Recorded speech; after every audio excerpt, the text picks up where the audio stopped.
mapagpalang araw po muli sa inyo. Welcome po ulit sa aming site. So ngayong araw po, panibagong ito na naman ang aming boy construction na inyong matutunghayan at panibagong kalaman na naman ang inyong mapupulot sa video na gagawin natin. So bago tayo mag-umpisa, papasalamat po muna tayo sa ating mga silent viewers at sa ating mga subscribers na walang sawang sumusuporta sa ating munting YouTube channel. At sa mga bago pa lang po na napadpad, naway i-click nyo po yung subscribe button at papindot ng also notification bell para maging updated kayo sa video na gagawin natin. So ako na po ang bahala pag ganti sa inyo. Ngayong araw po, dito po tayo ngayon sa area ng CR natin, dito sa master's bedroom. Yung isi-share po natin sa inyo ngayon yung paano yung pag-test nitong mga tubo natin gaya nung nakikita nyo sa screen yan sa taas. Kung paano po natin ma-sure na walang leak yung mga linya ng sanitary natin. So yan, i-test po natin itong linya ng sanitary dito sa second floor. Ang ginawa po natin dito, nilagyan natin ng plug dun sa ilalim. So kinat natin yung tubo, yung pinaka-main niya, yung main pipe na 4. Nilagyan natin ng plug para i-test natin yung linya ng sanitary natin. Kasi yung main concern dito dati ng may-ari, ng owner, maraming leak yung mga tubo. So pinabago sa atin, tapos gusto niya sigurado. So ito po yung isang paraan para maipakita natin sa kanya na wala pong tagas yung sanitary natin. So kung napansin nyo kanina, nilagyan natin ng tubig to. Itong linya na to, kung mapapansin nyo, yan, puno na yan. Saka yung linya ng shower, may tubig na rin to. Isang paraan kung paano natin masigurado na walang tagas talaga yung sanitary natin, kasi kalimitan kahit sabihin na natin isumpit ng maayos, may pagkakataon talaga na nagkakaroon ng problema kapag nakisamihan na, mahirap na mag-trace, lalo na kapag medyo may katagalan na. So mahirap mag-trace kung saan galing yung tulog, so magbubutas ka pa ng kisame. Kaya sinir natin ito para maging aware din yung ibang katikba natin, lalo yung papagawa ng bahay. May idea sila kung paano ang pag-test ng mga sanitary nila, lalo kapag second floor o third floor yung bahay, may CR. So yan po yung isang paraan natin mga katikba. So ipapakita natin dun sa baba kung paano ginawa ito para may idea din kayo. Babara natin itong mga katikba ng 24 hours din para sigurado tayo bago natin tagalin yung tubig, pag sure na tayo na walang leak.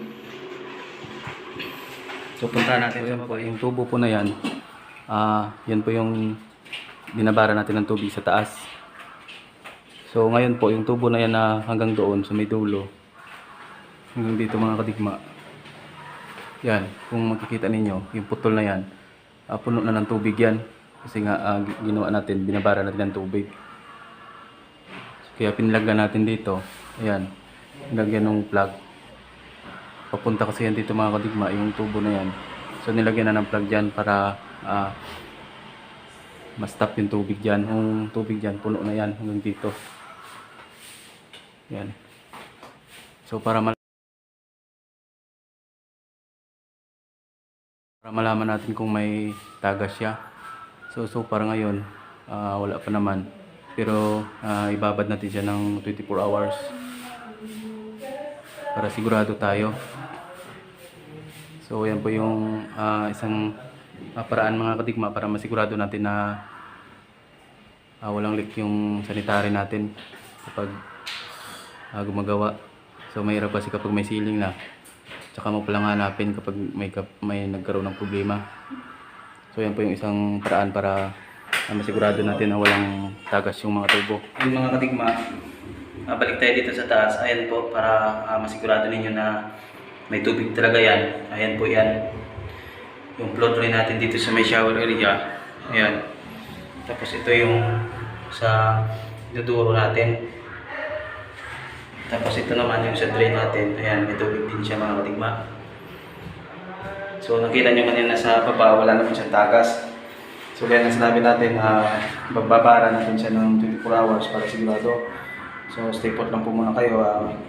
I-update ko kayo sa next 24 hours para malaman nyo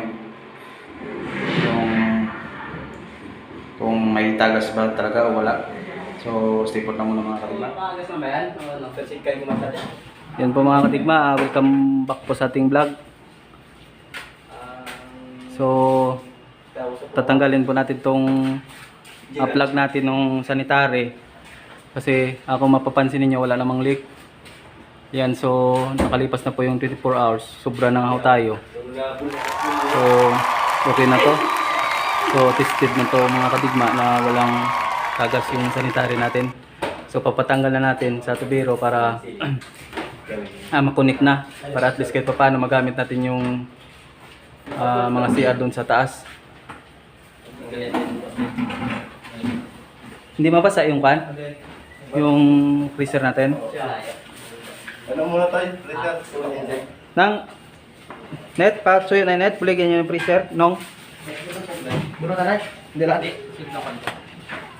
Pausog muna natin yung freezer natin. Baka mawalan tayo ng pampalamig.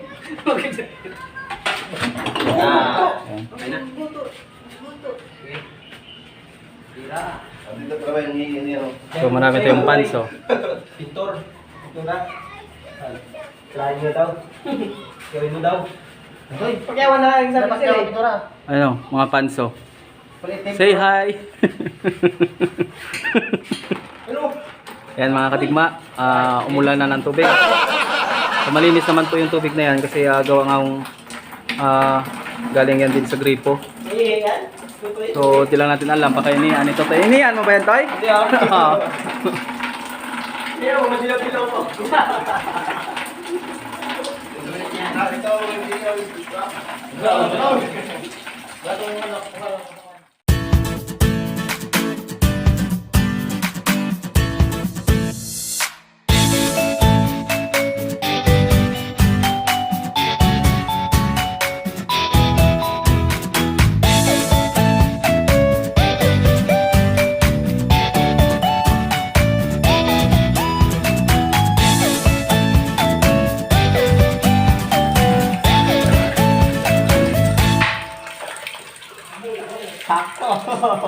Sakto nga ang estimate. Ayan. Sakto. So, nakatatlong timba po. Wala na akong naman na tubig yung sanitary line natin. Naubos na. So, tatap na lang po yung tubo na yan para magamit na yung mga CR sa taas. So, yan na po muna ngayon mga ating padigma. Naway may napulot po kayong kalaman sa video na ginawa natin. Bago po tayo maghiwalay, magpapasalamat po muna tayo sa ating mga select viewers at sa ating mga subscribers na walang sawa sumusuporta sa ating YouTube channel. At sa mga bago pa lang po na napadpad, naway i-click nyo po yung subscribe button saka yung all sa notification bell para mag-updated kayo sa mga video na gagawin natin. Maraming salamat po ulit. Mabuhay po kayo at God bless you po sa inyong lahat.